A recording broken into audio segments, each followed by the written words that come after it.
ಪರಿಶುದ್ಧನಾದ ನಮ್ಮ ತಂದೆಯಾದ ದೇವರೇ, ನಿಮ್ಮ ಪರಿಶುದ್ಧ ನಾಮಕ್ಕೆ ಸ್ತೋತ್ರವಾಗಲಿ ಅಪ್ಪ. ನೆನ್ನೆಯೂ ಈ ಹೊತ್ತು ನಾಳೆಯೂ ಅನನ್ಯನಾಗಿರುವ ದೇವರೇ, ನಿಮಗೆ ಸ್ತುತಿಗನ ಮಹಿಮೆಗಳು ಸಲ್ಲಿಸುತ್ತೇನೆಪ್ಪ. ದೇವ, ಮತ್ತೊಂದು ಭಾನುವಾರ ನಿಮ್ಮ ಪಾದ ಬಳಿಯಲ್ಲಿ ಬರುವಂದೆಯು, ನಿಮ್ಮನ್ನು ಸ್ತುತಿಸುವಂದೆಯು, ನಿಮ್ಮನ್ನು ಆರಾಧಿಸುವಂದೆಯು, ನಿಮ್ಮನ್ನು ಮಹಿಮಪಡಿಸುವಂದೆಯು ಕರ್ತನೇ, ನಿಮ್ಮಿಂದ ಆಶೀರ್ವಾದಗಳು ಹೊಂದಿಕೊಳ್ಳುವ ಹಾಗೆ ಕೃಪೆ ನೀಡಿದಕ್ಕಾಗಿ ನಿಮಗೆ ಸ್ತೋತ್ರ ಸಲ್ಲಿಸುತ್ತೇನೆ. ಈ ದಿನದಲ್ಲಿ ದೇವರೇ, ಸಭೆಯಿಂದ ನಿಮಗೆ ಅರ್ಪಿಸಿರುವಂಥ ಸ್ತುತಿ ಆರಾಧನೆಗಳನ್ನು ಸ್ವರ್ಗದಲ್ಲಿ ಸ್ವೀಕರಿಸಿ ಕರ್ತನೇ, ಈಗ ಸ್ವರ್ಗದಿಂದ ನೀವು ಮಾತನಾಡುವುದಾಗಿರಲಿ ದೇವರೇ. ನಿಮ್ಮ ಆಲೋಚನೆಗಳು ನಾವು ವಚನಗಳ ರೂಪದಲ್ಲಿ ನಾವು ತಿಳಿದುಕೊಳ್ಳುವಂತೆಯೂ ಗ್ರಹಿಸುವಂತೆಯೂ ಪವಿತ್ರ ಆತ್ಮರೇ ನಮಗೆ ಸಹಾಯ ಮಾಡಲಿ. ನಿನ್ನ ದಾಸನಾದ ನನ್ನನ್ನು ಒಂದು ಪಾತ್ರೆಯಾಗಿ ಉಪಯೋಗಿಸಪ್ಪ ದೇವರೇ. ನಾವು ಬರೀ ಒಂದು ಉಪಕರಣಗಳಷ್ಟೇ, ಆಲೋಚನೆಗಳು ನಿಮ್ಮದೇ ಆಗಿರಲಿ ದೇವರೇ. ವಚನದ ಗೂಢಾರ್ಥಗಳು ಅದು ನಿಮ್ಮಿಂದಲೇ ಬರಲಿ ಸ್ವಾಮಿ. ಮಕ್ಕಳು ಕೇಳಿ ಜೀವವುಳ್ಳ ವಾಕ್ಯವನ್ನು ಕೇಳಿ ಮಕ್ಕಳ ದೇಹಿ ಆತ್ಮದಲ್ಲಿ ಹೊಸ ಶಕ್ತಿಯು ಚೈತನ್ಯವೂ ಆಗಲಿ. ನಿಮ್ಮ ಬರೋಣಕ್ಕಾಗಿ ನಾವು ಎದುರುಗೊಳ್ಳುವರಾಗುವಂತೆ ನಮ್ಮೆಲ್ಲರಿಗೂ ಈ ವಚನ ಸಂದೇಶ ಉಪಯುಕ್ತವಾಗಲಿ ಎಂದು ಪ್ರಾರ್ಥಿಸುತ್ತಾ ನಮ್ಮ ರಕ್ಷಕನಾದ ಯೇಸು ಕ್ರಿಸ್ತನ ನಾಮದಲ್ಲಿ ಪ್ರಾರ್ಥಿಸುತ್ತೇನೆ, ಪರಲೋಕದ ತಂದೆಯಾದ ದೇವರೇ, ಆಮೆನ್, ಆಮೆನ್. ದೇವರ ಅತಿ ಪರಿಶುದ್ಧವಾದ ನಾಮಕ್ಕೆ ಮಹಿಮೆಯುಂಟಾಗಲಿ. ಮತ್ತೊಂದು ಸಾರಿ ಕರ್ತನಾದ ಯೇಸು ಕ್ರಿಸ್ತನ ನಾಮದಲ್ಲಿ ನಿಮ್ಮೆಲ್ಲರಿಗೂ ಪ್ರೀತಿಯ ವಂದನೆಗಳು.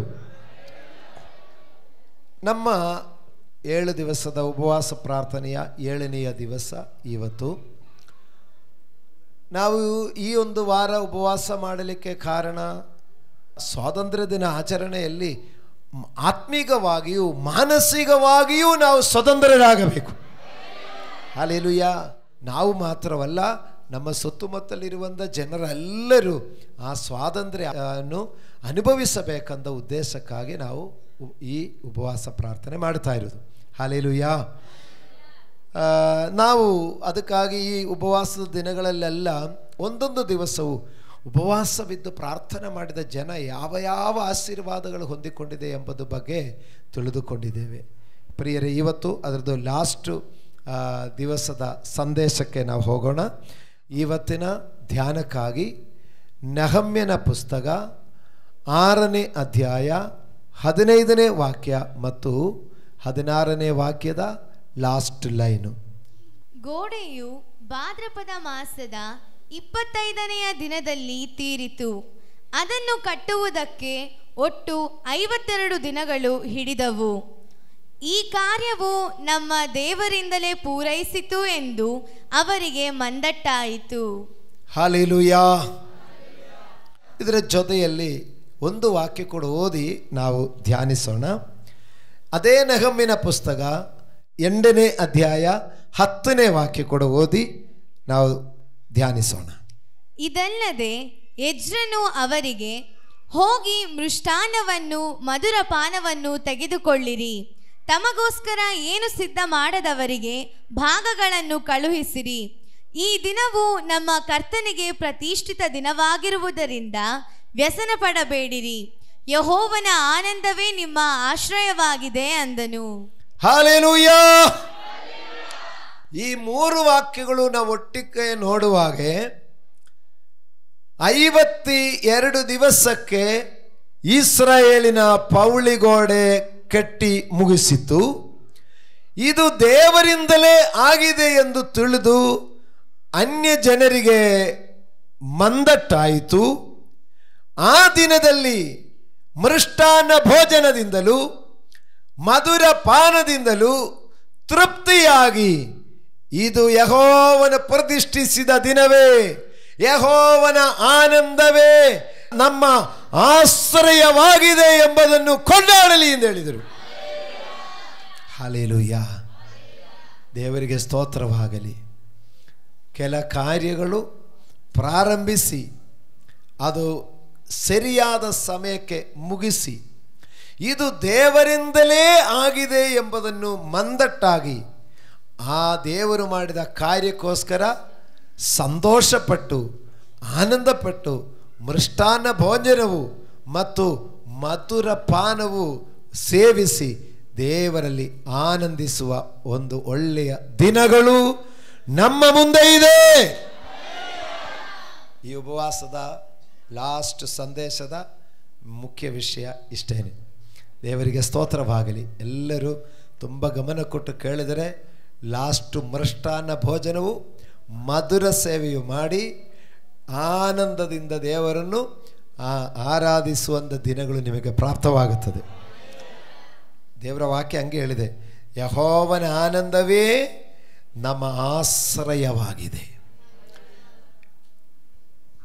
ಸ್ವತಂತ್ರ ದಿನದ ಆಚರಣೆಯ ಪರವಾಗಿ ನಾವು ಈ ಉಪವಾಸ ಬಿದ್ದು ಪ್ರಾರ್ಥನೆ ಮಾಡುವಾಗ ಆ ಸ್ವತಂತ್ರ ದಿನದ ಆಚರಣೆ ಮಾತ್ರವಲ್ಲ, ಮುಂದೆ ಇರುವಂಥ ದಿನಗಳೆಲ್ಲವೂ ನಮಗೆ ಯೆಹೋವನ ಆನಂದದೇವ ಅದಲ್ಲಿ ಆಶ್ರಯಿಸಿ ಯಾವಾಗಲೂ ನಿಜವಾದ ಸ್ವಾತಂತ್ರ್ಯದಲ್ಲೇ ನಾವು ಬದುಕಲಿಕ್ಕೆ ಸಾಧ್ಯವಾಗುತ್ತದೆ.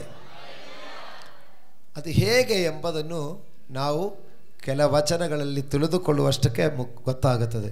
ನೆಹಮ್ಯನ ಪುಸ್ತಕ 1ನೇ ಅಧ್ಯಾಯ 2ರಿಂದ 4 ತನಕ ವಾಕ್ಯ ಭಾಗ ಓದಿಕೊಳ್ಳೋಣ.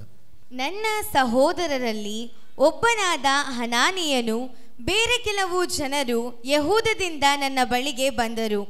ಸೆರೆಯವರೊಳಗೆ ತಪ್ಪಿಸಿಕೊಂಡ ಯಹೂದ್ಯರ ಮತ್ತು ಯೆರೂಸಲೇಮಿನ ಸಮಾಚಾರವನ್ನು ನಾನು ಅವರ ಹತ್ತಿರ ವಿಚಾರಿಸುವಲ್ಲಿ ಅವರು ನನಗೆ, ಸೆರೆಯವರೊಳಗೆ ತಪ್ಪಿಸಿಕೊಂಡು ಆ ಸಂಸ್ಥಾನದಲ್ಲಿ ವಾಸಿಸುತ್ತಿರುವವರು ಮಹಾ ಕಷ್ಟ ನಿಂದೆಗಳಿಗೆ ಒಳಗಾಗಿದ್ದಾರೆ.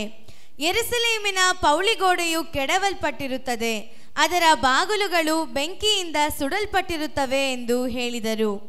ನಾನು ಈ ವರ್ತಮಾನವನ್ನು ಕೇಳಿದಾಗ ನೆಲದ ಮೇಲೆ ಕೂತುಕೊಂಡು ಅತ್ತೆನು ಕೆಲವು ದಿವಸಗಳವರೆಗೂ ಶೋಕಿಸುತ್ತಾ ಉಪವಾಸವಾಗಿದ್ದು ಪರಲೋಕ ದೇವರ ಮುಂದೆ ವಿಜ್ಞಾಪನೆ ಮಾಡುತ್ತಾ ಇದ್ದೆನು. Praise the lord. ಹಲ್ಲೆಲೂಯಾ. ಮೃಷ್ಟಾನ್ನ ಭೋಜನ ಮಾಡಿ ಮಧುರ ಪಾನವನ್ನು ಸೇವಿಸಿ ಆನಂದಿಸಿ ಉಲ್ಲಾಸಿಸಲಿಕ್ಕೆ ಅವರಿಗೆ ಏನು ಕಾರಣ ಎಂದರೆ, ಅವರು ಒಂದು ಕಾಲದಲ್ಲಿ ಒಂದು ಸಮಯದಲ್ಲಿ ಮಹಾ ಕಷ್ಟದಲ್ಲಿಯೂ ಮಹಾ ನಿಂದೆಯಲ್ಲಿಯೂ ತಿರಸ್ಕಾರದಲ್ಲಿಯೂ ಇದ್ದ ದಿನಗಳಿತ್ತು. ಆ ದಿನಗಳಲ್ಲಿ ನಿಂದ ತಿರಸ್ಕಾರಗಳು ಕಷ್ಟಗಳಲ್ಲಿದ್ದವರಿಗೆ ಒಂದು ಬಿಡುಗಡೆಗೆ ಒಂದು ಮಾರ್ಗ ಸಿಕ್ಕಿದರಿಂದಲೇ ಅವರು ಮೃಷ್ಟಾನ್ನ ಭೋಜನಕ್ಕೂ ಅವರು ಮಧುರ ಸೇವೆ ಮಾಡಲಿಕ್ಕೂ ಸಾಧ್ಯವಾಗಿರೋದು. ಹಲ್ಲೆಲೂಯಾ. ಈ ವಾಕ್ಯ ಧ್ಯಾನಿಸುವಾಗ ನೀವು ತಿಳ್ಕೊಳ್ಳಿ, ಇದು ಆಗಿನ ಕಾಲದಲ್ಲಿ ಅಂದರೆ BC 420 ಮತ್ತು 430 ಮಧ್ಯದಲ್ಲಿ ನೆಹಮ್ಯನ ಪುಸ್ತಕ ಬರೆದಿದೆ ಎಂದು ಚರಿತ್ರೆಯಲ್ಲಿ ಬರೆಯಲ್ಪಟ್ಟಿದೆ. ನೆಹಮ್ಯನು ಈ ಕಾರ್ಯವನ್ನು ನೆರವೇರಿಸಿದ ವರ್ಷ ಯಾವುದು ಅಂತ ಹೇಳಿದರೆ, ಕ್ರಿಸ್ತನಿಗೆ ಹಿಂದೆ ಕ್ರಿಸ್ತಪೂರ್ವ 430ಕ್ಕೂ 420ಕ್ಕೂ ಮಧ್ಯದಲ್ಲಿ ಇಷ್ಟು ಕಾರ್ಯ ನಡೆದಿರೋದು. ಹಲ್ಲೆಲೂಯಾ. ಯೇಸು ಕ್ರಿಸ್ತನು ಭೂಮಿಗೆ ಬಂದು ಈಗ 2024 ವರ್ಷ ಆಯಿತು. ಅದಕ್ಕಿಂತ 400 ಚಿಲ್ಲರೆ ವರ್ಷಗಳ ಹಿಂದೆ ನಡೆದ ಕಾರ್ಯ. ಯೇಸು ಕ್ರಿಸ್ತನು ಬಂದು 2000 ವರ್ಷ ಮತ್ತು 420 ವರ್ಷ, ಈಗ ಸುಮಾರು ಒಂದು 2500 ವರ್ಷದ ಹಿಂದೆ ಇರುವಂಥ ಆ ವಿಚಾರಗಳೆಲ್ಲ ನಾವು ಯಾಕೆ ಇವತ್ತು ತಿಳ್ಕೊಳ್ಳಬೇಕು ಅಂತ ಕೇಳಿದರೆ, ಅವರು ಅನುಭವಿಸಿರುವಂಥ ಅವರ ಪರಿಸ್ಥಿತಿಗೆ ಅವರಿಗೇನು ಪರಿಹಾರ ಆಗಿದೆ ಅಂತ ನಾವು ತಿಳ್ಕೊಳ್ಳೋದಾದರೆ ನಮಗೂ ಅದಕ್ಕೊಂದು ಪರಿಹಾರ ಸಿಕ್ಕುತ್ತೆ ಎಂಬುದಕ್ಕೆ. ನಾವು ಓದಿದ ಪ್ರಾರಂಭ ವಾಕ್ಯದಲ್ಲಿ ನೆಹಮ್ಯನೆಂಬ ವ್ಯಕ್ತಿ ಇಸ್ರಾಯೇಲಿಂದ ಸೆರೆ ಹಿಡಿಯಲ್ಪಟ್ಟವನಾಗಿ ಪೇರ್ಷಿಯಾ ರಾಜ್ಯದ ಶೂಷನ್ ರಾಜನ ಅರಮನೆಯಲ್ಲಿ ರಾಜನಿಗೆ ರಾಜಭೋಜನವಾದ ದ್ರಾಕ್ಷಾರಸವನ್ನು ಉಯ್ದು ಕೊಡುವಂಥ ಕೆಲಸದಲ್ಲಿದ್ದವನು. ಅವನ ಪರಿಸ್ಥಿತಿ ನೋಡಿದರೆ ಸ್ವಂತ ದೇಶದಲ್ಲಿ ಸ್ವತಂತ್ರವಾಗಿ ಬಾಳಿ ಬದುಕಲಿಕ್ಕೆ ಅವಕಾಶ ನಷ್ಟಪಟ್ಟವನು. ಒಂದೇ ಮಾತಲ್ಲಿ ಹೇಳಿದರೆ ಸ್ವಂತ ದೇಶದಲ್ಲಿ ಸ್ವಾತಂತ್ರ್ಯ ಇಲ್ಲದವನು. ಇಸ್ರಾಯೇಲ್ ದೇಶದಲ್ಲಿ ಹುಟ್ಟಿ ಬೆಳೆದಿರುವಂಥ ನೆಹಮ್ಯನು ಈಗ ಪರ್ಷಿಯಾ ದೇಶದಲ್ಲಿ ರಾಜನ ಅರಮನೆಯಲ್ಲಿ ರಾಜನಿಗೆ ದ್ರಾಕ್ಷಾರಸ ಉಯ್ದು ಕೊಡುವಂಥ ಕೆಲಸದಲ್ಲಿದ್ದಾರೆ. ಹಲ್ಲೆಲೂಯಾ. ಆ ಒಂದು ಕೆಲಸದಲ್ಲಿರುವಾಗ ನೆಹಮ್ಯನು ಆ ಇಸ್ರಾಯೇಲಿಂದ ಬಂದಿರುವಂಥ ತನ್ನ ಸಹೋದರನು ಮತ್ತು ಬೇರೆ ಒಬ್ಬರು ಈ ಪರ್ಷಿಯಾ ದೇಶಕ್ಕೆ ಇವರ ಸೆರೆಯಲ್ಲಿರುವವರದ ವಿಚಾರಗಳು ತಿಳ್ಕೊಳ್ಳಿಕ್ಕೆ ಬರುವಾಗ ನೆಹಮ್ಯನು ಕೇಳ್ತಾ ಇದ್ದಾನೆ, ನಮ್ಮ ದೇಶದಲ್ಲಿ ಸೆರೆ ಹಿಡಿಯಲ್ಪಟ್ಟು ಹೋಗಿರುವಂಥ ಜನರು ಬಿಟ್ಟು ಅಲ್ಲಿ ಉಳಿದಿರುವಂಥ ಜನರ ಪರಿಸ್ಥಿತಿ ಹೇಗಿದೆ, ಅವರ ಜೀವನ ಹೇಗಿದೆ, ನಮ್ಮ ಪಟ್ಟಣ ಹೇಗಿದೆ, ನಮ್ಮ ದೇವರ ಆಲಯ ಹೇಗಿದೆ, ಈ ಸುದ್ದಿ ಕೇಳ್ತಾ ಇದ್ದಾರೆ. ಕೇಳುವಾಗ ಅಲ್ಲಿಂದ ಬಂದವರು ಹೇಳ್ತಾರೆ, ಸೆರೆಯಿಂದ ತಪ್ಪಿಸಲ್ಪಟ್ಟು ಇಸ್ರಾಯೇಲಲ್ಲಿ ಉಳಿದಿರುವಂಥ ಜನರು ಮಹಾ ಕಷ್ಟದಲ್ಲಿಯೂ ನಿಂದಗಳಲ್ಲಿಯೂ ತಿರಸ್ಕಾರಗಳಲ್ಲಿಯೂ ಅವರು ಕಷ್ಟಪಡ್ತಾ ಇದ್ದಾರೆ. ಹಲ್ಲೆಲೂಯಾ. ದೇಶಕ್ಕೆ ಸ್ವಾತಂತ್ರ್ಯ ಇದೆ, ಆದರೆ ಜನರು ಹೇಗಿದ್ದಾರೆ, ನಮ್ಮ ಪರಿಸ್ಥಿತಿ ಯೋಚಿಸಿಕೊಳ್ಳೋಣ. ಅವರವರ ಪರಿಸ್ಥಿತಿ ನಮ್ಮ ದೇಶ ಸ್ವಾತಂತ್ರ್ಯದಲ್ಲಿ ಇದೆ, ಆದರೆ ನಮಗೆ ನಿಜವಾದ ಸ್ವಾತಂತ್ರ್ಯ ಇದೆಯಾ, ಹೇಗಿದೆ, ನಿಂದಗಳು ತಿರಸ್ಕಾರಗಳು ಪರಿಸ್ಥಿತಿಗಳಲ್ಲಿ ಇದೆಯಾ? ಹಲ್ಲೆಲೂಯಾ. ಆ ಪರಿಸ್ಥಿತಿಯಲ್ಲಿ ಇದೆ ಎಂದು ಕೇಳುವಾಗ ಅಲ್ಲಿರುವಂಥ ನಮ್ಮ ಪಟ್ಟಣದ ಪೌಳಿ ಗೋಡೆಗಳು ಅನೇಕ ಸ್ಥಳಗಳಲ್ಲಿ ಕೆಡವಲ್ಪಟ್ಟಿದೆ. ದೇವಾಲಯದ ಬಾಗಿಲುಗಳು ಹೆಬ್ಬಾಗಿಲುಗಳು ಬೆಂಕಿಯಿಂದ ಸುಡಲ್ಪಟ್ಟಿದೆ. ಜನ ಕಷ್ಟದಲ್ಲಿದೆ, ಪಟ್ಟಣದ ಸ್ಥಿತಿಯೂ ಚೆನ್ನಾಗಿಲ್ಲ. ಹಲ್ಲೆಲೂಯಾ. ಈ ಸುದ್ದಿಯನ್ನು ಕೇಳುವಾಗ ನೆಹಮ್ಯನಿಗೆ ಅಳಲಿಕ್ಕೂ ಶೋಕಿಸಲಿಕ್ಕೂ ಉಪವಾಸ ಮಾಡಲಿಕ್ಕೂ ಹೊರತು ಬೇರೆ ಏನು ಮಾಡಲಿಕ್ಕೆ ಆಗ್ತಾ ಇಲ್ಲ. ಹಲ್ಲೆಲೂಯಾ. ಇವತ್ತು ನಾನು ಮತ್ತು ನೀವು ಇರುವ ದೇಶಕ್ಕೆ ಸ್ವಾತಂತ್ರ್ಯ ಇರಬಹುದು, ಆದರೆ ನನ್ನ ಮತ್ತು ನಿಮ್ಮ ವೈಯಕ್ತಿಕ ಜೀವನದಲ್ಲಿ ಕುಟುಂಬ ಜೀವನದಲ್ಲಿ ನಮಗೆ ನಿಜವಾದ ಸಮಾಧಾನ ಸಂತೋಷ ಇದೆಯೋ ಇಲ್ಲವೋ? ಇಲ್ಲದಿದ್ದರೆ ಬಿಡುಗಡೆ ಕೊಡುವ ದೇವರಿದ್ದಾರೆ. ಸರ್ಕಾರಕ್ಕೆ ಲಿಮಿಟ್ ಇದೆ, ಅಧಿಕಾರಿಗಳಿಗೆ ಮಿತಿ ಇದೆ.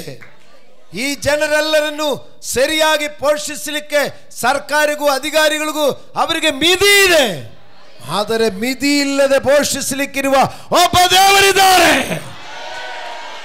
ಆ ದೇವರ ಸನ್ನದಿಯಲ್ಲಿ ಅವರು ಪರಿಸ್ಥಿತಿಯನ್ನು ಅರ್ಥ ಮಾಡಿಕೊಂಡು ಶೋಕಿಸುತ್ತಾ ದುಃಖಿಸುತ್ತಾ ಮತ್ತು ಉಪವಾಸ ಮಾಡುತ್ತಾ ಪ್ರಾರ್ಥನೆ ಮಾಡಿದ್ದಾರೆ.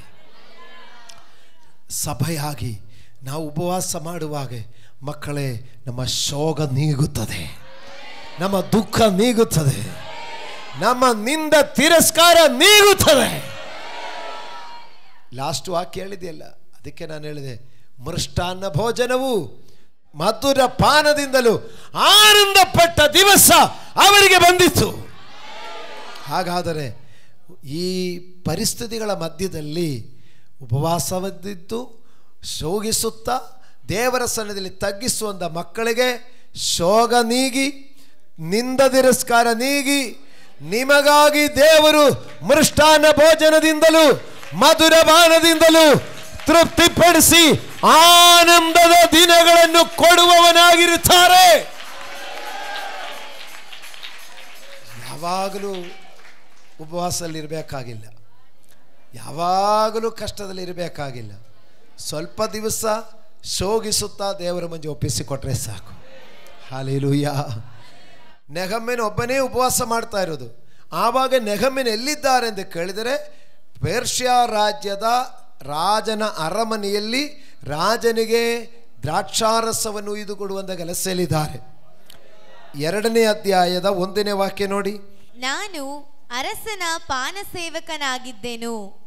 ಅರಸನಾದ ಅರ್ತಷಸ್ತನ 20ನೆಯ ವರುಷದ ಚೈತ್ರ ಮಾಸದಲ್ಲಿ ಅರಸನು ದ್ರಾಕ್ಷಾರಸ ಪಾನ ಮಾಡುವ ಹೊತ್ತಿನಲ್ಲಿ ನಾನು ದ್ರಾಕ್ಷಾರಸವನ್ನು ತಂದು ಅವನಿಗೆ ಕೊಟ್ಟೆನು. ಹಲ್ಲೆಲೂಯಾ. ರಾಜನಿಗೆ ದ್ರಾಕ್ಷಾರಸ ಉಯ್ದು ಕೊಡೋದು ಅಂತ ಹೇಳಿದರೆ ಟೇಬಲಲ್ಲಿ ಅವ್ರಿಗೆ ಆಹಾರ ತೆಗೆದುಕೊಡುವಂಥ ಕೆಲಸ ಇಲ್ಲಿದ್ದಾರೆ. ಅರಮನೆಯಲ್ಲಿ ಆಫೀಸ್ ಬಾಯ್, ರಾಜನಿಗೆ ಊಟಕ್ಕೆ ಟೇಬಲೆಲ್ಲ ಒರೆಸ್ಬೇಕು, ಟೇಬಲೆಲ್ಲ ನೀಟಾಗಿಡಬೇಕು. ಅದರಲ್ಲಿ ರಾಜನಿಗೆ ದ್ರಾಕ್ಷಾರಸ ಉಯ್ದು ಕೊಡಬೇಕು. ಇನ್ನು ರೊಟ್ಟಿ ಕೊಡೋದು ಬೇರೆಯವರಿದ್ದಾರೆ. ಇವೊಂದು ಡ್ಯೂಟಿ ದ್ರಾಕ್ಷಾರಸು. ಈಗ ಫಸ್ಟು ನಾವು ಊಟ ಕೂತ್ಕೊಳ್ಳುವಾಗ ನೀರು ಹಾಕ್ಕೊಡ್ತಲ್ಲ, ಒಬ್ಬರು ನೀರು ಹಾಕ್ಕೊಡ್ತಾರೆ, ಆಮೇಲೆ ಇನ್ನೊಬ್ಬರು ಅನ್ನ ಬಡಿಸ್ತಾರೆ. ಅದೇ ಥರ ಇವನಿಗೆ ದ್ರಾಕ್ಷಾರಸು ಇದು ಡ್ಯೂಟಿ ಅಷ್ಟೇ. ಅವನ ಅರಮನೆಯಲ್ಲಿ ದ್ರಾಕ್ಷಾರಸು ಈ ಒಂದು ಆ ಕೆಲಸದಲ್ಲಿ ಇರುವಾಗಲೇ ಅವನ ಚಿಂತೆ ಇಸ್ರಾಯೇಲಲ್ಲಿ ತನ್ನ ಸ್ವಂತ ದೇಶದಲ್ಲಿ ಸ್ವಂತ ಜನರ ಬಗ್ಗೆ ಅವನ ಚಿಂತೆ ಬಂದು ಅವನು ಶೋಕಿಸುತ್ತಾ ದುಃಖಪಡುತ್ತಾ ಉಪವಾಸ ಬಿದ್ದುಕೊಂಡು ರಾಜನಿಗೆ ದ್ರಾಕ್ಷಾರಸು ಇದು ಕೊಡ್ತಾ ಇದ್ದಾರೆ. ರಾಜನ ಕೇಳಿದೆ, ಯಾಕೆ ನಿನ್ನ ಮುಖ ಶೋಕವಾಗಿದೆ? ಇದು ಮನೋವೇದನೆಯೇ ಹೊರತು ಬೇರೆ ಏನು ಅಲ್ಲ ಎಂದು ನಾನು ತಿಳ್ಕೊಳ್ತೇನೆ. Hallelujah, hallelujah, hallelujah. ಉಪವಾಸವಿದ್ದು ಪ್ರಾರ್ಥಿಸುವಂತ ನೆಹಮ್ಯನಿಗೆ ಬೈಯುವ ಮನಸ್ಸು ರಾಜನಿಗೆ ಬಂದಿಲ್ಲ. ಅವನ್ನು ತಾಳ್ಮೆಯಿಂದ ಕೇಳ್ತಾರೆ. ಉಪವಾಸವಿದ್ದ ರಾಣಿ ಭಯಪಟ್ಟು ರಾಜನ ಬಳಿಗೆ ಹೋಗ್ತಾರೆ. ರಾಜನು ಕತ್ತಿ ಬೀಸಿದರೆ ನಾನು ಜೀವಂತವಾಗಿರಲ್ಲ, ಸುವರ್ಣದಂಡು ತೋರಿಸಿದರೆ ನಾನು ಅವರ ಮುಂದಕ್ಕೆ ಹೋಗ್ಬೋದು, ಏನಾಗುತ್ತೋ ಗೊತ್ತಿಲ್ಲ ಅಂತ ಹೇಳಿಕೊಂಡು ಹೋಗಿದ್ದಾರೆ. 3 ದಿವಸ ಉಪವಾಸವಿದ್ದು ಹೋಗಿದೆ ಎಸ್ತೇರ್ ರಾಣಿಯ ಮುಂದೆ. ರಾಜನ ಮನಸ್ಸು ಕರಗಿ, ಅಮ್ಮ ನೀನು ಯಾಕೆ ಬಂದೆ? ನಿನಗೆ ದೇಶದ ಅರ್ಧ ಭಾಗ ಬೇಕಾದ್ರೂ ಕೊಡ್ತೀನಿ. ಉಪವಾಸ ಇರುವ ಮಕ್ಕಳ ಮುಂದೆ ಅರಸುಗಳ ಮನಸ್ಸು ಕರಗುತ್ತದೆ, ಅಧಿಕಾರಿಗಳ ಮನಸ್ಸು ಕರಗುತ್ತದೆ. ನಿನ್ನ ಶೋಕ ಏನು ಎಂದು ಕೇಳುವ ಬರೀತಾರೆ. ಹಲ್ಲೆಲೂಯಾ.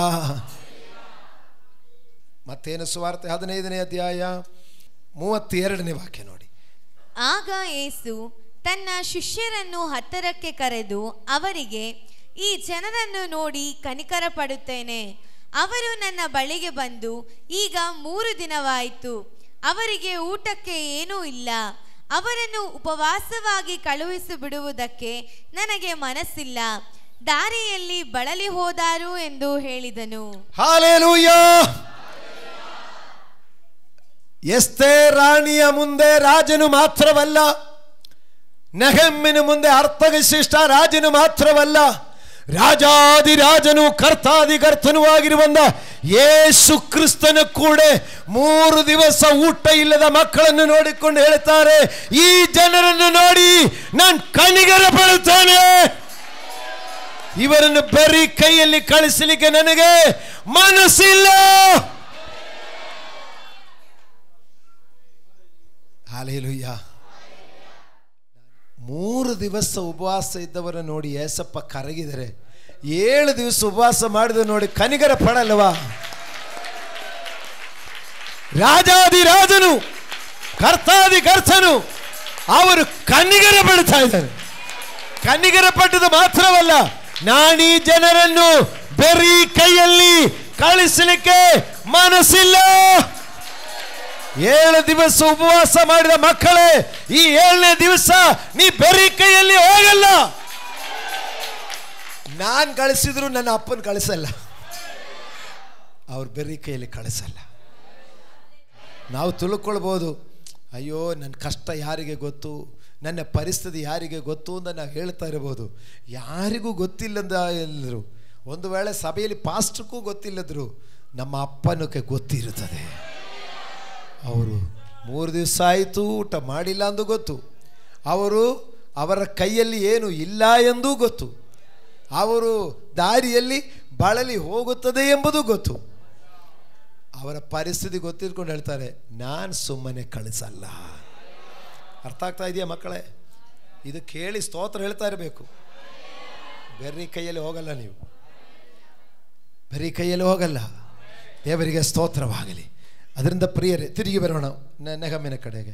ಅದರಿಂದ ಈ ಉಪವಾಸ ಪ್ರಾರ್ಥನೆ ಎಂಬುದು ನಾವು ಮೊನ್ನೆ ಹೇಳಿದೆ, ಅದು ಹಬ್ಬ ಹೇಗೆ ಆಚರಿಸಬೇಕಂದ್ರೆ, ಬೇರೆ ಹಬ್ಬಗಳಲ್ಲಿ ನಾವು ಖುಷಿಯಾಗಿ ಸಂತೋಷಪಟ್ಟು ಒಳ್ಳೆ ಹಬ್ಬಕ್ಕೆ ಬಟ್ಟೆ ಹಾಕೋದು ಅಲ್ವಾ, ಹಬ್ಬದ ಬಟ್ಟೆಗಳು, ಹಬ್ಬದ ಊಟಗಳು ಮತ್ತು ಸಂಭ್ರಮ ಎಲ್ಲ ನಾವು ಆಚರಿಸ್ಕೊಂಡು ಹೋದರೆ ಅದೊಂದು ದಿವಸ 2 ದಿವಸಕ್ಕೆ ಅದು ಮುಗಿದೋಗ್ಬಿಡ್ತದೆ. ಹಲ್ಲೆಲೂಯಾ. ಆಗಿನ ಕಾಲದ ಉಪವಾಸ ಜನರು ಗೋಣಿ ತಟ್ಟೆ ಉಟ್ಟುಕೊಂಡು ಬೂದಿಯಲ್ಲಿ ಕೂತ್ಕೊಂಡು ಅವರು ಗೋಳಾಡುತ್ತಾ ಇದ್ದರು. ಆ ಗೋಳಾಟಗಳು ಸಕರಿಯ ಪ್ರವಾದಿ ಪುಸ್ತಕ 8ನೇ ಅಧ್ಯಾಯದಲ್ಲಿದೆ. ಅವರಿಗೆ ದೇವರು ಹೇಳ್ತಾ ಇದ್ದಾರೆ, ಆದರೆ 4ನೇ ತಿಂಗಳ ಉಪವಾಸ, 5ನೇ ತಿಂಗಳ ಉಪವಾಸ, 7ನೇ ತಿಂಗಳ ಉಪವಾಸ, 10ನೇ ತಿಂಗಳ ಉಪವಾಸ ಇದು ಇಸ್ರಾಯೇಲ್ ಮಕ್ಕಳಿಗೆ ವಿಶೇಷವಾದ ಹಬ್ಬಗಳಾಗಿರಲಿ. ಹಲ್ಲೆಲೂಯಾ. ಉಪವಾಸದ ಹಬ್ಬಗಳು. ಈ ಹಬ್ಬದಲ್ಲಿ ಹೊಸ ಬಟ್ಟೆ ಇಲ್ಲ, ಒಳ್ಳೆ ರುಚಿಯಾದ ಊಟ ಇಲ್ಲ, ಆದರೆ ಇದರ ಅನಂತರ ರಾಜಾದಿರಾಜನ ಕನಿಕರ ಸಿಕ್ಕುತ್ತದೆ. ದೇವರ ವಾಕ್ಯ ಹೇಳ್ತಾ ಇದ್ದಾರೆ, ನಿಮ್ಮ ಬಟ್ಟೆಗಳೆಲ್ಲ ನಿಮ್ಮ ಹೃದಯಗಳನ್ನು ಅರಿದುಕೊಂಡು ದೇವರ ಕಡೆಗೆ ತಿರುಗಿದರೆ ದೇವರು ಮನಮರುಗಿ ಮಾಡಬೇಕಂದ ಕೇಡನ್ನು ಮಾಡದೆ ನಿಮಗೆ ಮೇಲನ್ನೇ ಮಾಡುತ್ತಾರೆ. ಆಮೇಲೆಂದೇಳಿ ಸ್ವೀಕರಿಸು. ಕೇಡಲ್ಲ ಬರುವುದು. ಉಪವಾಸ ಮಾಡುವ ಮಕ್ಕಳಿಗೆ ಮೇಲನ್ನು ಮಾಡುತ್ತಾರೆ. ಮನಮರುಗಿ ಮೇಲು ಮಾಡ್ತಾರೆ. ಆದರೆ ಉಳಿದ ಹಬ್ಬಕ್ಕೆ ಹೊಸ ಬಟ್ಟೆ ಇರುತ್ತದೆ, ಒಳ್ಳೆ ಊಟ ಇರುತ್ತದೆ. 2 ದಿವಸಕ್ಕೆ ಊಟ ಏನು ಬಟ್ಟೆ ಏನು ಮರೆತೋಗ್ಬಿಡ್ತದೆ. ಅದರ ಉಪವಾಸದಲ್ಲಿ ಗೋಣಿ ಚೀಲ ಮತ್ತು ಊಟ ಏನೂ ಇಲ್ಲ. ಆದರೆ ಇದು ಒಂದು ಹಬ್ಬವಾಗಿ, ಸಂತೋಷವಾಗಿ, ಆನಂದವಾಗಿ ಇದು ಆಚರಿಸಿದ ಅನಂತರ ಏನು ಸಿಗ್ತಾ ಇದೆ? ದೇವಾದಿದೇವನ ಕನಿಕರ ಸಿಕ್ಕುತ್ತದೆ. ಮನಮರುಗುತ್ತೇನೆ ಎಂದು ಹೇಳ್ತಾರೆ. ಅದರಿಂದ ಸಿಕ್ಕುವಂಥ ಬರೀ ಕೈಯಲ್ಲಿ ಕಳಿಸದೆ ಆಶೀರ್ವಾದದಲ್ಲಿ ಕಳಿಸ್ತಾರೆ. ಆ ಆಶೀರ್ವಾದ ಭೌತಿಕವಾಗಿ ಆ ಆಶೀರ್ವಾದ ಬಗ್ಗೆ ನೋಡಿ, ನಾವು 8ನೇ ಅಧ್ಯಾಯದಲ್ಲಿ ಹೇಳಿದೆ, ಮೃಷ್ಟಾನ್ನ ಭೋಜನವು ಮಧುರ ಪಾನವು. ಆಮೇಲೆ ಈಗ ಈ ಉಪವಾಸದಲ್ಲಿ ದೇವರು ಕನಿಕರಪಟ್ಟು ದೇವರು ಆಶೀರ್ವದಿಸುವಾಗ ಮತ್ತೆ ಮೃಷ್ಟಾನ್ನ ಭೋಜನ ಮಾಡ್ಬೋದಲ್ಲ. ಹಲ್ಲೆಲೂಯಾ. ಅದರಿಂದ ನೆಹಮ್ಯನು ದುಃಖಪಟ್ಟು ಶೋಕಿಸುತ್ತಾ ಇರುವಾಗ ಏನಪ್ಪ ನಿನ್ನ ವಿಷಯ ಅಂತ ಕೇಳಿದರು. ಆವಾಗ ನೆಹಮ್ಯನು ಕೇಳ್ತಾನೆ, ಅರಸನೇ, ನೀನು ಹೇಳಿದ ಹಾಗೆ ನನಗೂ ಮನಸ್ಸಿಗೆ ನೋವೇನೇ ಹೊರತು ಬೇರೆ ಏನಿಲ್ಲ, ನನಗೆ ಕಾಯಲೇನೂ ಇಲ್ಲ. ನನ್ನ ನೋವಿಗೆ ಕಾರಣವೇನೆಂದರೆ ಸೆರೆಯಿಂದ ತಪ್ಪಿಸಿಕೊಂಡು ನಮ್ಮ ಊರಲ್ಲಿರುವಂಥ ನಮ್ಮ ಜನರು ಮಹಾ ಕಷ್ಟದಿಂದಗಳಲ್ಲಿದ್ದಾರೆ. ಪಟ್ಟಣದ ಪೌಳಿ ಗೋಡೆಗಳು ಕಡವಲ್ಪಟ್ಟಿದೆ, ಹೆಬ್ಬಾಗಿಲುಗಳು ಬೆಂಕಿಯಿಂದ ಸುಡಲ್ಪಟ್ಟಿದೆ.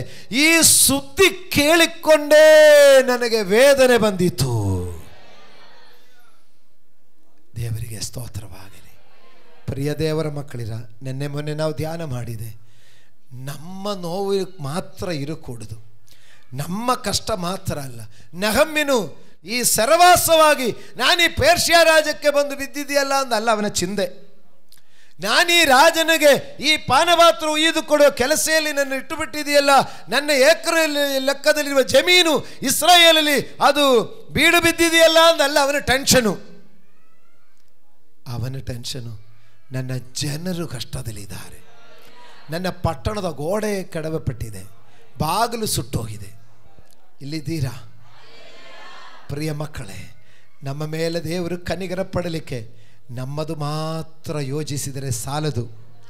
ನನ್ನ ಅಗತ್ಯ, ನನ್ನ ಕುಟುಂಬದ ಅಗತ್ಯ ಅಷ್ಟಕ್ಕೆ ಮಾತ್ರ ನಾವು ಇರಬಾರದು. ನಾವು ನಮ್ಮ ವಿಚಾರ ನಮ್ಮ ಜನರ ಬಗ್ಗೆ ಇರಬೇಕು. Hallelujah, hallelujah.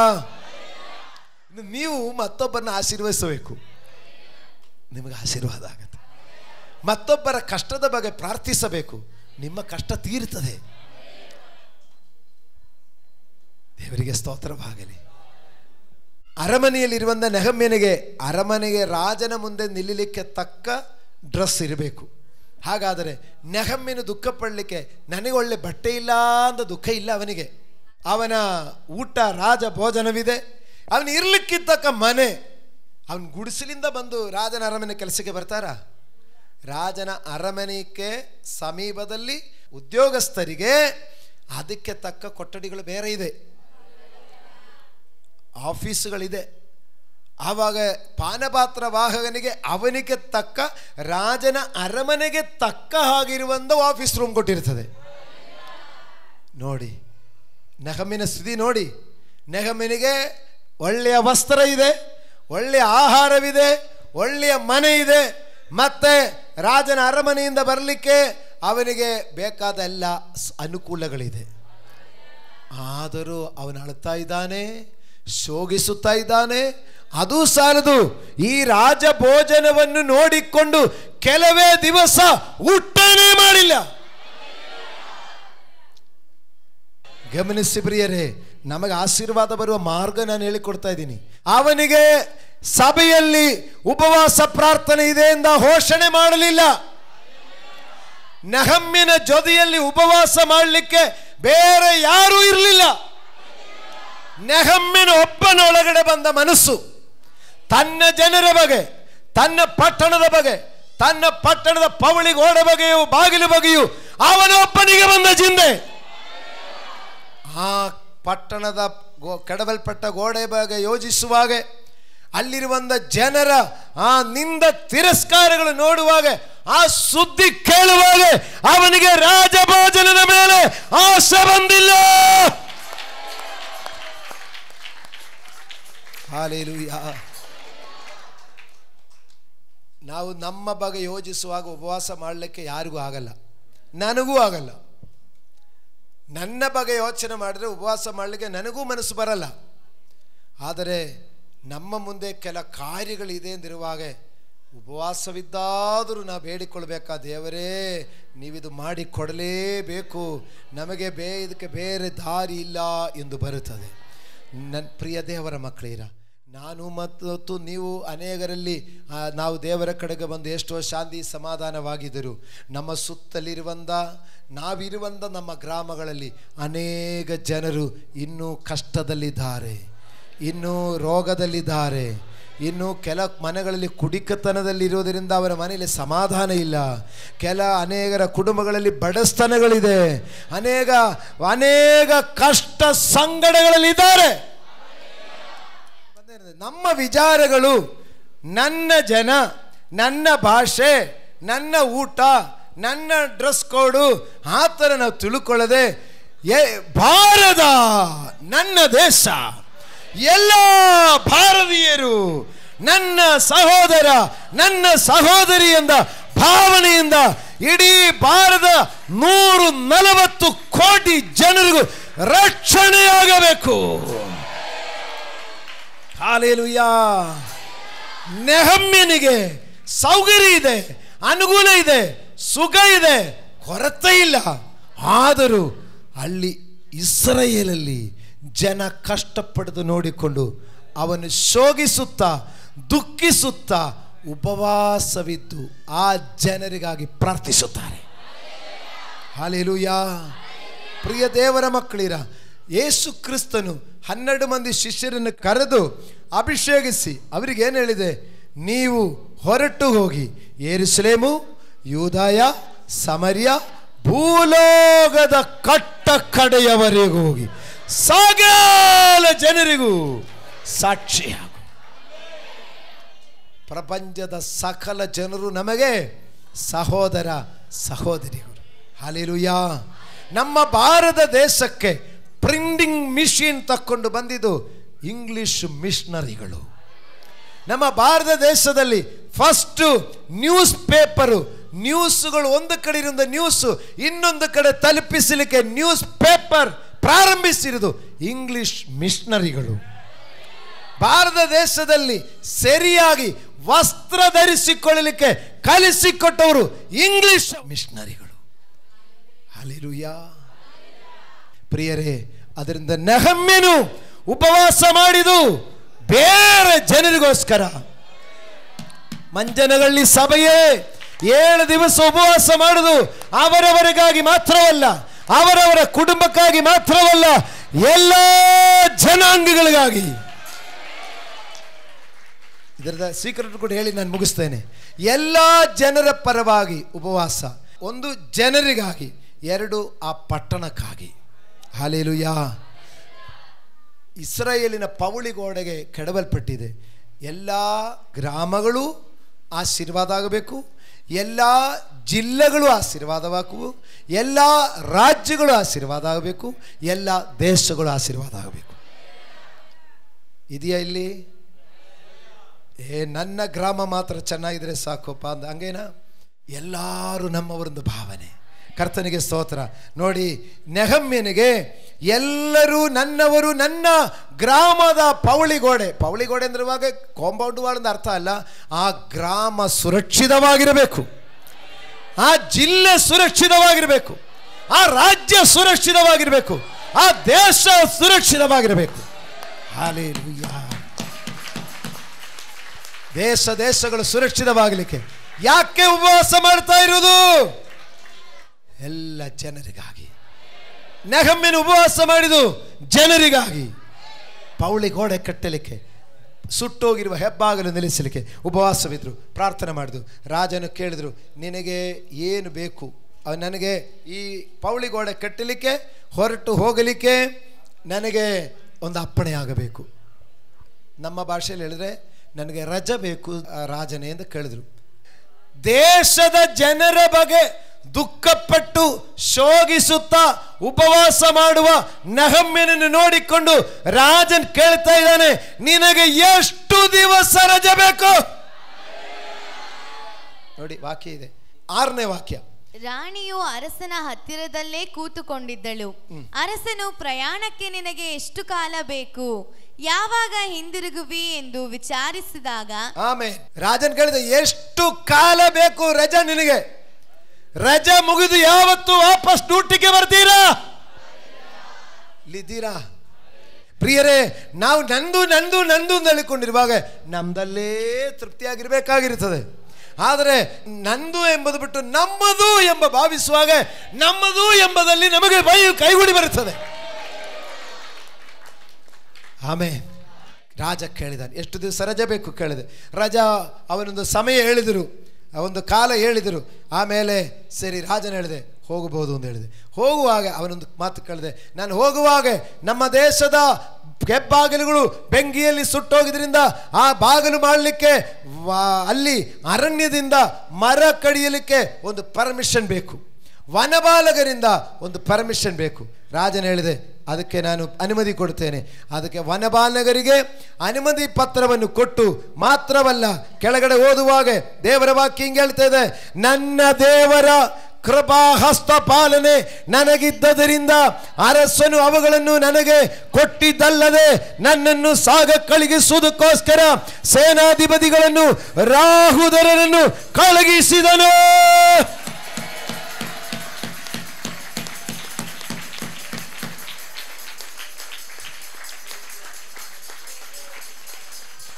ನನ್ನದು ಎಂಬುದು ಬಿಟ್ಟು ನಮ್ಮದು ಎಂಬ ಭಾವನೆಯಲ್ಲಿ ಅನೇಕ ಜನರು ಕಷ್ಟದಲ್ಲಿಯೂ ನಿಂದೆಯಲ್ಲಿಯೂ ತಿರಸ್ಕಾರದಲ್ಲಿಯೂ ಪೌಳಿ ಗೋಡೆ ಇಲ್ಲದೆ ಬಾಗಿಲುಗಳಿಲ್ಲದೆ ಕಷ್ಟ ಕಣ್ಣೀರಲ್ಲಿರುವವರಿಗೋಸ್ಕರ ಪ್ರಾರ್ಥಿಸುವಾಗ ನಿನಗೆ ಒಂದು ರಾಜನ ಕಡೆಯಿಂದ ದಯ ಸಿಕ್ಕುವುದು, 2 ನಿನಗೆ ಪರ್ಮಿಷನ್ ಸಿಕ್ಕುವುದು, 3 ಅದಕ್ಕಾಗಿ ನೋಡಿ ದೇವರ ದಯೆಯಿಂದ ಸೈನ್ಯಾಧಿಪತಿಗಳನ್ನು ಕಳಿಸಿದರು.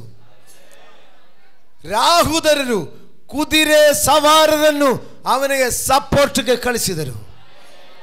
ನನ್ನ ಪ್ರಿಯ ದೇವರ ಮಕ್ಕಳೀರ, ನಾನು ಮತ್ತು ನೀವು ದೇವ ಜನರ ಪರ ಚಿಂತಿಸುವಾಗ ನಾನುಂಡು ನನ್ನ ಕುಟುಂಬ ಉಂಡು ಎಂಬುದು ಬಿಟ್ಟು ನಾನು ನನ್ನ ದೇವರ ಜನರು ಎಂಬ ಭಾವನೆಯಲ್ಲಿ ನಾವು ಆ ದೇವ ಜನರ ರಕ್ಷಣೆಗೆ, ಅವರ ಕಷ್ಟಕ್ಕೆ, ಅವರ ಕಣ್ಣೀರಿಗೆ, ಅವರ ಈ ಕಟ್ಟಿಗಾಗಿ ನಾನು ಮತ್ತು ಅವರ ಜೊತೆ ಸ್ವಲ್ಪ ಸೇರುವುದಾಗಿದ್ದರೆ ನಿಮಗಾಗಿ ದೇವರ ದಯ ಸಿಕ್ಕುವುದು ಮಾತ್ರವಲ್ಲ, ದೇವರಿಂದ ನಿಮಗೆ ಬೇಕಾದ ಪರ್ಮಿಷನ್ಗಳು ಮತ್ತು ಸೇನಾಪತಿಗಳು ನಿಮಗೆ ಸೆಕ್ಯೂರಿಟಿಗೆ, ಕುದುರೆ ಸವಾರರು ನಿನ್ನ ಸಪೋರ್ಟ್ಗೆ. ಹಲ್ಲೆಲೂಯಾ. ಉಪವಾಸವಿದ್ದು ಪ್ರಾರ್ಥನೆ ಮಾಡುವ ಮಗನೇ ಮಗಳೇ, ನೀವು ಹೋಗುವಾಗ ಸ್ವರ್ಗೀಯ ಸೈನ್ಯ ನಿನಗೆ ಬೆಂಬಲವಾಗಿರುತ್ತದೆ. ನೀವೊಂದು ಆಫೀಸ್ ಬಾಯ್ ಆಗಿರ್ಬೋದು, ಒಂದು ಹೆಲ್ಪರ್ ಆಗಿರ್ಬೋದು, ಇಲ್ಲ ಸೂಪರ್ವೈಸರೋ ಮ್ಯಾನೇಜರೋ ಆಗಿರ್ಬೋದು, ಆದರೆ ನಿನ್ನನ್ನು ಸಂರಕ್ಷಣೆ ಕೊಡಲಿಕ್ಕೆ ಸ್ವರ್ಗೀಯ ದೂತರ ಸೈನ್ಯ ಇರುತ್ತದೆ. ಈ ಉಪವಾಸ ಕೂಟದಲ್ಲಿ ನಮ್ಮ ಗುರಿ ಸ್ವತಂತ್ರ ದಿನದಲ್ಲಿ ಇಡೀ ನಮ್ಮ ಜನಾಂಗಗಳೆಲ್ಲರಿಗೂ ಸ್ವತಂತ್ರ ಆಗಬೇಕಂದೇಳಿ 7 ದಿವಸ ಉಪವಾಸ ಮಾಡುವಾಗ ಅದರೊಂದಿಗೆ ಯಾವುದು ಕರ್ತನೆ, ನಾನು, ನನ್ನ ಕುಟುಂಬ, ನನ್ನ ಸಂಬಂಧಿಗರು, ನನ್ನ ಸ್ನೇಹಿತರು, ನನ್ನ ಗ್ರಾಮಸ್ಥರು, ನನ್ನ ಜಿಲ್ಲೆಯಲ್ಲಿರುವವರು, ನನ್ನ ರಾಜ್ಯದಲ್ಲಿರುವವರು, ನನ್ನ ದೇಶದಲ್ಲಿರುವುದು, ಈ ಪ್ರಪಂಚದ ಜನರು ಕರ್ತನೆ ನಿನ್ನ ಮೂಲಕ ಬಿಡುಗಡೆಯಾಗಲಿ ಎಂದು ನಾನು ನೀವು ಪ್ರಾರ್ಥಿಸುವುದಾದರೆ ನಿಮ್ಮ ಜೀವನದ ಪೊಸಿಷನ್ ಚೇಂಜ್ ಆಗುತ್ತದೆ. ಹಾಲೆಲೂಯ. ಒಂದು ವಾಕ್ಯ ಕೂಡ ಹೇಳಿ ಮುಗಿಸ್ತೇನೆ. 2:11. ಇದಲ್ಲದೆ ನನ್ನ ದೇವರ ಕೃಪಾಹಸ್ತವು ನನ್ನನ್ನು ಪಾಲಿಸಿದ್ದನ್ನು ಅರಸನು ನನಗೆ ಹೇಳಿದ್ದನ್ನು ಅವರಿಗೆ ವಿವರಿಸಿದನು. ಆಗ ಅವರು ಬನ್ನಿರಿ ಕಟ್ಟೋಣ ಎಂದು ಹೇಳಿ ಆ ಒಳ್ಳೆ ಕೆಲಸಕ್ಕೆ ಕೈ ಹಾಕಲು ಧೈರ್ಯಗೊಂಡರು. ಹಾಲೆಲೂಯಾ. ನೆಹಮ್ಯನಿಗೆ ಈ ವಿಧವಾದ ಆಶೀರ್ವಾದಗಳು, ಈ ವಿಧವಾದ ಶುಭಗಳುಂಟಾಗಿದ್ದನ್ನು ನೆಹಮ್ಯನು ಊರಲ್ಲಿ ಬಂದು ಇಸ್ರಾಯೇಲ್ ಜನರಿಗೆ ಹೇಳಿದೆ. ಅಲ್ಲಿರುವಂಥ ಜನ ಹೆಂಗಿದ್ದಾರೆ? ನಿಂದೆಯಲ್ಲಿ, ಕಷ್ಟದಲ್ಲಿ, ಕಣ್ಣೀರಲ್ಲಿ, ಕಾಯಿಲೆಯಲ್ಲಿ, ಬಾಧೆಯಲ್ಲಿದ್ದಾರೆ, ಮನಸ್ಸು ನಿರಾಶೆಯಲ್ಲಿದ್ದಾರೆ. ನಿರಾಶೆಯಲ್ಲಿ ನೀವು ಹೋಗಿ ಒಬ್ರಿಗೆ ಸುವಾರ್ತೆಯಲ್ಲಿಗೆ ಹೋಗುವಾಗ ಅವ್ರೇನು ಹೇಳೋದು? ಹೋಗಲಿ ಬಿಡಿ, ನನ್ನ ಹಣೆ ಬರ, ಏನು ಮಾಡಲಿಕ್ಕಾಗಲ್ಲ, ಹಂಗೆ ತಾನು ಹೇಳೋದು. ಅವ್ರಿಗೆ ಗೊತ್ತು ಇದೊಂದು ಪರಿಹಾರ ಇಲ್ಲ ಅಂತ. ಅದು ನಮಗೆ ಗೊತ್ತು ಪರಿಹಾರ ಇದೆ ಅಂತ. ಹಾಲೆಲೂಯಾ. ನಿಂದೆಯಲ್ಲಿ, ತಿರಸ್ಕಾರದಲ್ಲಿ, ಕಷ್ಟದಲ್ಲಿರುವ ಜನರ ಹತ್ರ ಹೋಗಿ ನೆಹಮ್ಯನು ಹೇಳಿದೆ, ಮಕ್ಕಳೀರ, ನಾನು ಅರಮನೆ ಕೆಲಸದಲ್ಲಿ ಇದ್ದೆ, ನನಗೆ ಸುಖ ಸೌಕರ್ಯಗಳಿತ್ತು, ನನಗೆ ಒಳ್ಳೆ ಪೊಸಿಷನ್ ಇದೆ, ನನಗೆ ಊಟಕ್ಕೆ ಬಟ್ಟಕ್ಕೆ ಕಡಿಮೆ ಇಲ್ಲ. ಆದರೂ ನಿಮ್ಮ ಬಗ್ಗೆ ಯೋಚಿಸುವಾಗ ನನಗೆ ಕಷ್ಟ ಅನ್ನಿಸಿತು. ನಾನು ಶೋಕಿಸುತ್ತಾ ಉಪವಾಸವಿದ್ದು ಪ್ರಾರ್ಥನೆ ಮಾಡಿದೆ. ನಾನು ಉಪವಾಸ ಇದ್ದು ಪ್ರಾರ್ಥನೆ ಮಾಡುವಾಗ ನಮ್ಮ ದೇವರ ಕೃಪಾ ಹಸ್ತದಿಂದ ರಾಜನ ಮನಸ್ಸು ಕರಗಿದೆ. ಇದು ಹೇಳುವಾಗ ಈ ಜನರ ಮುಖ, ರಾಜ ಕರಗಿದ್ರ? ಹೌದು, ಕರಗಿದೆ. ಆಮೇಲೆ ನನ್ನನ್ನು ನಿಮ್ಮ ಬಳಿ ಕಳಿಸಿದೆ. ಸುಮ್ಮನೆ ಕಳಿಸಿದಲ್ಲ, ನೋಡಿ ಸಿಪಾಯಿಗಳು ನಿಂತಿದ್ದಾರೆ, ಕುದುರೆ ಸವಾರರು ನಿಂತಿದ್ದಾರೆ, ಪಾವಳಿ ಗೋಡೆ ಕಟ್ಟಲಿಕ್ಕೆ ಮರ ವನವಾರಗಳಿಂದ ಕುಯ್ಕೊಂಡು ಬಂದಿದ್ದಾರೆ. ಇದು ನೋಡುವಾಗ ಆ ಜನ ಹೇಳ್ತಾ ಇದ್ದಾರೆ, ಬನ್ನಿರಿ ನಾವು ಒಟ್ಟಾಗಿ ಕಟ್ಟೋಣ. ಈ ನೆಹಮ್ಯನ ಜೊತೆಯಲ್ಲಿ ಇದ್ದೀರಾ? ಈ ನೆಹಮ್ಯನ ಜೊತೆಯಲ್ಲಿ ಇದ್ದೀರಾ? ಆಗಿದ ಮೇಲೆ 5ನೇ ಅಧ್ಯಾಯ 14ನೇ ವಾಕ್ಯ. ಅರಸನಾದ ಅರ್ತಷಸ್ತನು ನನ್ನನ್ನು ಯಹೂದ ದೇಶದ ಅಧಿಪತಿಯನ್ನಾಗಿ ನೇಮಿಸಿದಂದಿನಿಂದ 12 ವರ್ಷಗಳವರೆಗೆ, ಅಂದರೆ ಅವನ ಆಳಿಕೆಯ 20ನೆಯ ವರ್ಷದಿಂದ 32ನೆಯ ವರ್ಷದವರೆಗೆ ನಾನಾಗಲಿ ನನ್ನ ಸಹೋದರರಾಗಲಿ ದೇಶಾಧಿಪತಿಗೆ ಸಲ್ಲತಕ್ಕ ಆಯದಿಂದ ಜೀವನ ಮಾಡಲಿಲ್ಲ. Praise God. ಹಾಲೆಲೂಯಾ. ಜ್ಯೂಸ್ ಬಾಯ್ಗೆ ಯಾರಾಗಿದ್ದಾರೆ? ದೇಶಾಧಿಪತಿ. ನಮ್ಮ ಕನ್ನಡ ಭಾಷೆಯಲ್ಲಿ ಹೇಳಿದ್ರೆ ರಾಜ್ಯಪಾಲರು. ನೀವು ನನ್ನ ಜನರು. ಇನ್ನು ಅನೇಕರು ಕಷ್ಟ ಕಣ್ಣೀರುಗಳಲ್ಲಿ ಇದ್ದಾರೆ, ಅನೇಕರು ರೋಗ ಬಾಧಗಳಲ್ಲಿ ಇದ್ದಾರೆ, ಅನೇಕರು ಸಾಲ ಸಮಸ್ಯೆಗಳಲ್ಲಿ ಇದ್ದಾರೆ. ಅವರಿಗಾಗಿ ಒಂದು ಉಪವಾಸ, ಅವರಿಗಾಗಿ ಒಂದು ಪ್ರಾರ್ಥನೆ, ಅವರಿಗಾಗಿ ಒಂದು ಜಾಗರಣೆ ನೀ ಮಾಡುವುದಾಗಿದ್ರೆ ಅವರು ಚೇಂಜ್ ಆಗುವುದು ಮಾತ್ರ ಅಲ್ಲ, ನಿನ್ನ ಜೀವನ, ನೀ ಆಫೀಸ್ ಬಾಯಿಯಿಂದ ನೀ ರಾಜ್ಯಪಾಲರಾಗಿ ಮಾರ್ಪಡ್ತಾರೆ. ಹಾಲೆಲೂಯಾ. ಕುರುಬನಾಗಿರುವ ದಾವೀದನು ರಾಜನಾಗಿದ್ದಾರೆ. ಯಾವುದರಿಂದ? ಕಿನ್ನರಿ ಬಾರಿಸಿ ಆರಾಧನೆ ಮಾಡಿದ್ರಿಂದ. ಯಾಕೋಬನು ಒಂದು ಸೈನ್ಯವಾಗಿ ಮಾರ್ಪಟ್ಟಿದೆ. ಯಾವುದರಿಂದ? ದೇವರಿಂದ ಕರೆಯಲ್ಪಟ್ಟದರಿಂದ ಇಸ್ರಾಯೇಲ್ ಆಗಿ ಮಾರ್ಪಟ್ಟಿದೆ. ಪ್ರಿಯರೇ, ಜ್ಯೂಸ್ ಬಾಯಿ ನೆಹಮ್ಯ ದೇಶಾಧಿಪತಿಯಾಗಿದೆ. ಯಾವುದರಿಂದ? ತನ್ನ ಜನರ ಬಗ್ಗೆ ಇರುವಂತ ಆ ಮನಸ್ಸಿನಿಂದಲೂ ಪ್ರಾರ್ಥನೆ ಉಪವಾಸದಿಂದಲೂ. ಪ್ರಿಯರೇ, ಈ ಉಪವಾಸ, ಈ ಪ್ರಾರ್ಥನೆ ನಮ್ಮ ಪರಿಸ್ಥಿತಿ ಚೇಂಜ್ ಮಾಡುತ್ತದೆ. ನಮಗಾಗಿ ಉಪವಾಸ ಮಾಡಬೇಕಾಗಿಲ್ಲ. ನೆಹಮ್ಯನಿಗಾಗಿ ಉಪವಾಸ ಮಾಡಲಿಲ್ಲ, ಅವನ ಕುಟುಂಬಕ್ಕಾಗಿ ಉಪವಾಸ ಮಾಡಿಲ್ಲ, ಅವನ ಕೆಲಸಕ್ಕೋಸ್ಕರ ಕೆಲಸ ಚೇಂಜ್ ಆಗಲಿಕ್ಕೆ ಉಪವಾಸ ಮಾಡಲಿಲ್ಲ, ಅವನ ಆಸ್ತಿಗೋಸ್ಕರ ಪ್ರೇಯರ್ ಮಾಡಲಿಲ್ಲ.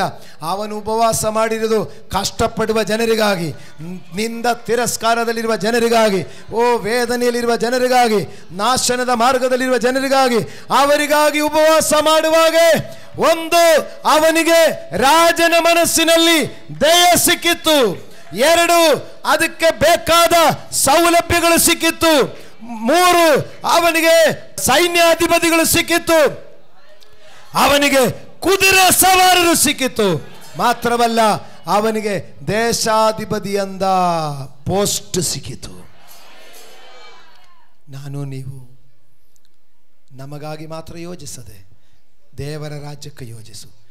ಲೂಕನ ಸುವಾರ್ತೆ 15ನೇ ಅಧ್ಯಾಯ 7ನೇ ವಾಕ್ಯ ಹೇಳ್ತಾ ಇದೆ, ಏನು ಗೊತ್ತಾ? ಒಬ್ಬ ಪಾಪಿ ದೇವರ ಕಡೆಗೆ ತಿರುಗಿಕೊಳ್ಳುವಾಗ ಪರಲೋಕದಲ್ಲಿ ಬಹಳ ಸಂತೋಷ ಉಂಟು. ಒಬ್ಬ ಪಾಪಿ ದೇವರ ಕಡೆಗೆ ತಿರುಗಿಕೊಳ್ಳುವಾಗ ಪರಲೋಕದಲ್ಲಿ ಬಹಳ ಸಂತೋಷ ಉಂಟು. ಎಷ್ಟು ಜನ ಇದೆ ಪರಲೋಕ ಸಂತೋಷಪಡಿಸಲಿಕ್ಕೆ? ಅಂದ ಪ್ರಿಯರೇ, ಉಪವಾಸದ ದಿನಗಳು ಶೋಕದ ದಿವಸಗಳಲ್ಲ, ಹಬ್ಬದ ದಿವಸಗಳು. ಪ್ರಾರ್ಥಿಸೋಣ, ಕಣ್ಣುಗಳು ಮುಚ್ಚೋಣ, ದೇವರ ಸನ್ನಿಧಿಯಲ್ಲಿ ಒಪ್ಪಿಸಿಕೊಡೋಣ. ನೆಹಮ್ಯನು ಬೇರೆ ಜನರ ಪರವಾಗಿ ದುಃಖಿಸುವಾಗ, ಶೋಕಿಸುವಾಗ, ಅವನು ಚಿಂತೆ ಮಾಡುವಾಗ, ಉಪವಾಸ ಮಾಡುವಾಗ, ಪ್ರಾರ್ಥಿಸುವಾಗ, ಅಳುವಾಗ ಒಂದು ದೇವರ ಹಸ್ತ ಪಾಲನೆ ಸಿಕ್ಕಿತ್ತು. 2, ರಾಜನ ದಯ ಸಿಕ್ಕಿತ್ತು. 3, ಅದಕ್ಕೆ ಬೇಕಾದ ಎಲ್ಲ ಮರ ಸಾಮಾನುಗಳು ಸಿಕ್ಕಿತ್ತು. 4, ಸೇನಾಧಿಪತಿ ಸೆಕ್ಯೂರಿಟಿ ಬಂದರು. 5, ಅವರಿಗೆ ಕುದುರೆ ಸವಾರರು ಅವನ ಸಪೋರ್ಟ್ಗೆ ಬಂದು. 6, ಅವನನ್ನು ರಾಜ್ಯಪಾಲರಾಗಿ ನೇಮಿಸಿದರು. ಬನ್ನಿರಿ, ನಾವು ಒಟ್ಟಾಗಿ ಕೆಟ್ಟೋಣ. 52 ದಿವಸಕ್ಕೆ ಪೌಳಿ ಗೋಡೆಯ ಕೆಲಸ ಮುಗಿದಿತ್ತು. ದೇವರ ಹಸ್ತ ನಮ್ಮ ಸಂಗಡ ಇದೆ ಎಂದು ಜನರಿಗೆ ಮಂದಟ್ಟಾಯಿತು. 8ನೇ ಅಧ್ಯಾಯ, ನಾವು ಮೃಷ್ಟಾನ್ನ ಭೋಜನದಿಂದಲೂ ಮಧುರ ಪಾನದಿಂದಲೂ ಇದು ದೇವರ ಪ್ರತಿಷ್ಠಿತ ದಿವಸವೆಂದು ಉಲ್ಲಾಸಿಸೋಣ, ಆನಂದಿಸೋಣ. ಅದೇ ಉತ್ಸಾಹದಲ್ಲಿ ಪ್ರಾರ್ಥನೆ ಮಾಡು. ಹೌದು ದೇವರೇ, ನಾನು ನೆಹಮ್ಯನ ಹಾಗೆ ನಾನು ಜನರಕ್ಕಾಗಿ, ದುಃಖ ಪಡುವವರಿಗಾಗಿ, ಕಷ್ಟಪಡುವವರಿಗಾಗಿ ನಾನು ಉಪವಾಸ ಮಾಡುತ್ತೇನೆ, ಪ್ರಾರ್ಥಿಸುತ್ತೇನೆ, ದೇವರಲ್ಲಿ ಮೊರೆ ಇಡುತ್ತೇನೆ. ನನಗಾಗಿ ಮಾತ್ರವಲ್ಲ, ಎಲ್ಲ ಜನರು ನನ್ನ ಸಹೋದರ ಸಹೋದರಿ, ಭಾರತ ದೇಶದ ಪ್ರತಿಯೊಂದು ರಾಜ್ಯದವರು ನನ್ನ ಸಹೋದರ ಸಹೋದರಿ. ಭಾಷೆ ಬೇರೆ ಇರಬಹುದು, ಬಣ್ಣ ಬೇರೆ ಇರಬಹುದು, ರೂಪ ಬೇರೆ ಇರಬಹುದು, ಎಲ್ಲರೂ ನನ್ನ ಸಹೋದರ ಸಹೋದರಿ. ಅವರ ಕಷ್ಟ ನನ್ನ ಕಷ್ಟ, ಅವರ ಕಣ್ಣೀರು ನನ್ನ ಕಣ್ಣೀರು, ಅವರ ವೇದನೆ ನನ್ನ ವೇದನೆ. ಸರ್ವಶಕ್ತನಾದ ತಂದೆಯಾದ ದೇವರೇ, ನಿನ್ನ ಪರಿಶುದ್ಧ ನಾಮಕ್ಕೆ ಸ್ತೋತ್ರವಾಗಲಿ. ಈ ಪ್ರಿಯ ಮಕ್ಕಳಿಗಾಗಿ ಸ್ತೋತ್ರ ದೇವರೇ, ನಿನ್ನ ಜನರಿಗಾಗಿ ಸ್ತೋತ್ರ.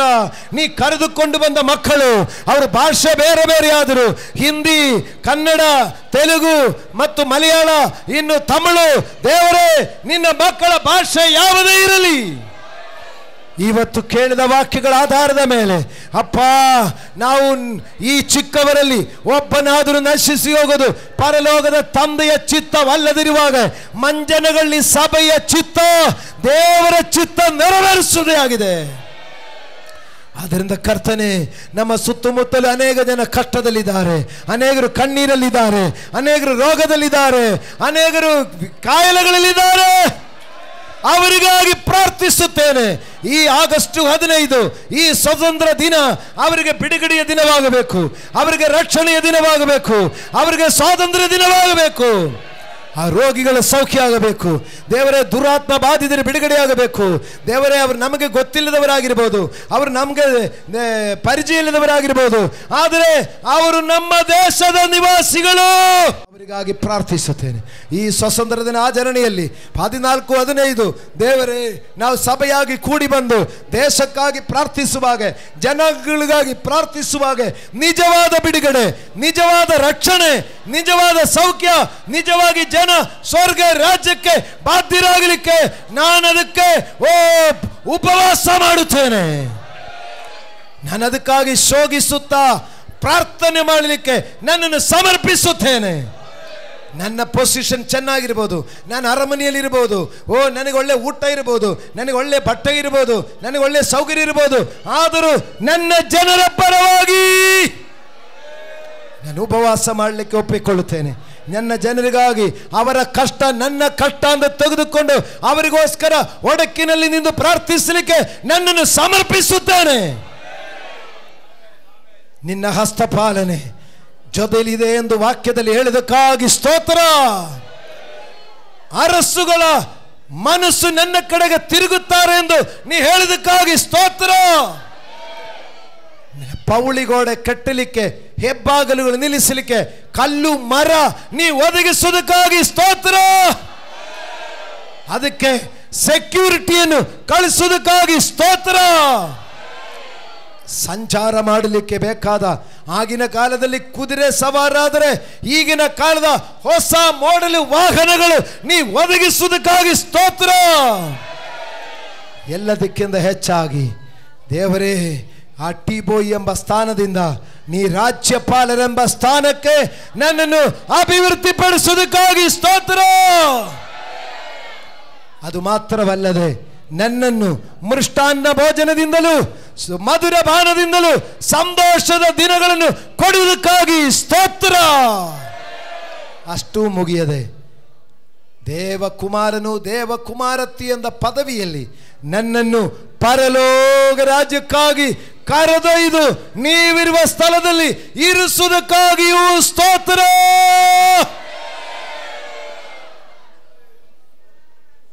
ಅಪ್ಪ, ಎಲ್ಲ ಶುಭಗಳು ಈ ಮಕ್ಕಳಿಗುಂಡಾಗಲಿ. 7 ದಿವಸದ ಉಪವಾಸದ ನಂತರ ಈ ಹೇಳಿರುವಂಥ ಸಕಲ ಶುಭಗಳು ಎಲ್ಲ ಮಕ್ಕಳಿಗುಂಡಾಗಲಿ. ಉಪವಾಸದ ಬಗ್ಗೆ ಗೊತ್ತಿಲ್ಲದವರು, ಉಪವಾಸದಲ್ಲಿ ಸರಿಯಾಗಿ ಭಾಗವಹಿಸದವರು ಈ ಆಗಸ್ಟ್ 15ಕ್ಕೆ ಒಳಗಡೆ ಮತ್ತು ಅವರು ವೈಯಕ್ತಿಕವಾಗಿ ಉಪವಾಸ ಮಾಡಲಿಕ್ಕೂ ಪ್ರಾರ್ಥಿಸಲಿಕ್ಕೂ ಅವರಿಗೆ ಸಮಯವೂ ಸಂದರ್ಭವು ನೀ ಒದಗಿಸು ದೇವರೇ. ಎಲ್ಲ ಮಕ್ಕಳು ಎಲ್ಲ ಆಶೀರ್ವಾದಗಳು ಹೊಂದಿಕೊಳ್ಳುವರಾಗಲಿ. ಎಲ್ಲ ಸ್ತುತಿಯು ಕನವು ಮಹಿಮೆಯು ನಿಮಗೊಬ್ಬರಿಗೆ ಸಲ್ಲಲಿ, ಪರಲೋಕದ ತಂದೆಯಾದ ದೇವರೇ.